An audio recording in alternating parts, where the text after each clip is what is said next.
پہلا کرنتھیوں اس کا 14واں باب اس کی 34ویں آیت.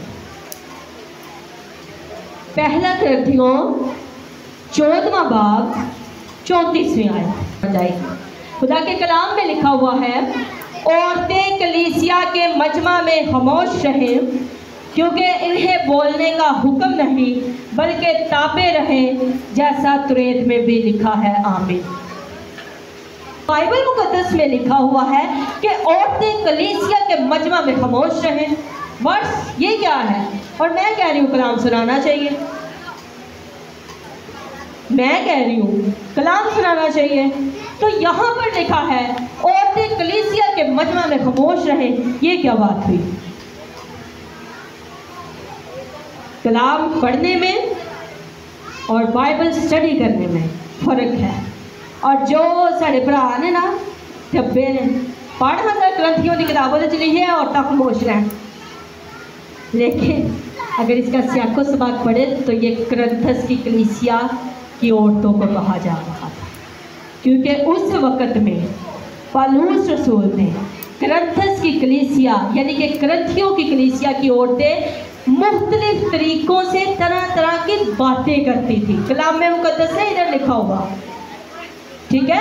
آپ نے سمجھانا ہے کہ طرح طرح کی باتیں کرتی تھی. وہ کلیسیا شور کرتی تھی.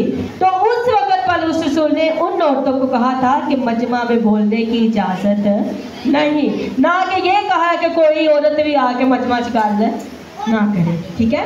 خدا کا کلام سنانے کی اب اس حوالے کی سمجھ آئی. ایک حوالہ میں آپ سے کویسچن پوچھتی ہوں، اس کا آنسر آپ لوگوں نے کرنا ہے. آپ لوگ ایک حوالہ پڑھتے ہیں کہ اونٹ کا سوئی کے ناکے سے گزر جانا جو ہے وہ آسان ہے، دولت مند کا خدا کی بادشاہی میں جانا مشکل ہے نا؟ حوالہ ہے جی بہنوں، ہے ایسا حوالہ؟ اس کی کیا تشریح ہے؟ کوئی بتا سکتی ہے کہ اس کا کیا مطلب ہے کہ اونٹ سوئی کے ناکے میں سے گزر سکتا ہے لیکن دولت مند خدا کی بادشاہی میں نہیں جا سکتا؟ اس کی تشریح کوئی کرے. دولت مند مغرور ہوتا ہے جی، اور بھی کر سکتے ہیں جی بہنوں. سیکھنے کی بات ہے.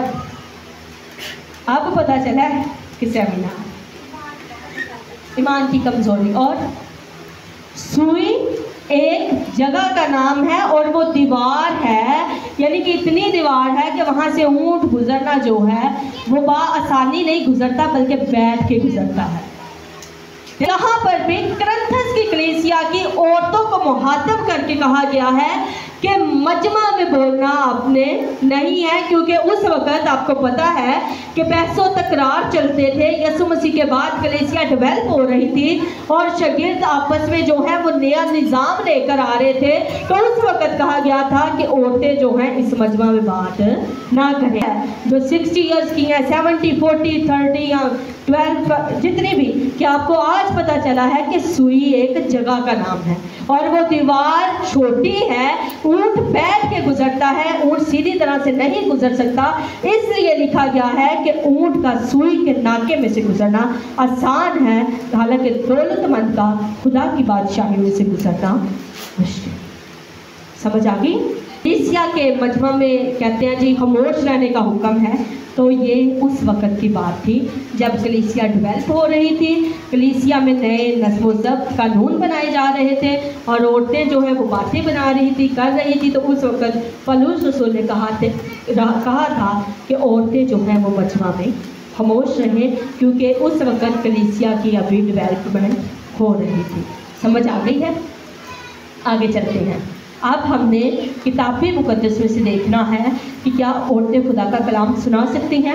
فلپس مبشر کی 4 بیٹیاں تھیں اور وہ چاروں ہی نبوت کرتی تھی، یعنی کہ نبیات تھی. ہاللویا. خدا ان کے ساتھ بات کرتا تھا. نبوت کا مطلب ہوتا ہے آنے والی باتوں کی پہلے سے پیشن گوئی کرنا. آنے والی باتوں کی پہلے سے پیشن گوئی کرنا. اور فلپس مبشر کی 4 بیٹیاں تھیں اور وہ چاروں جو تھی وہ نبیہ تھی اور وہ نبوت کرنے والی تھی. ہنا، دبورا، ہلدا، یہ تینوں جو ہیں وہ نبیہ تھی، یعنی کہ اکارڈنگ ٹو بائبل عورت نبیہ بھی تھی. ہاللیلویا.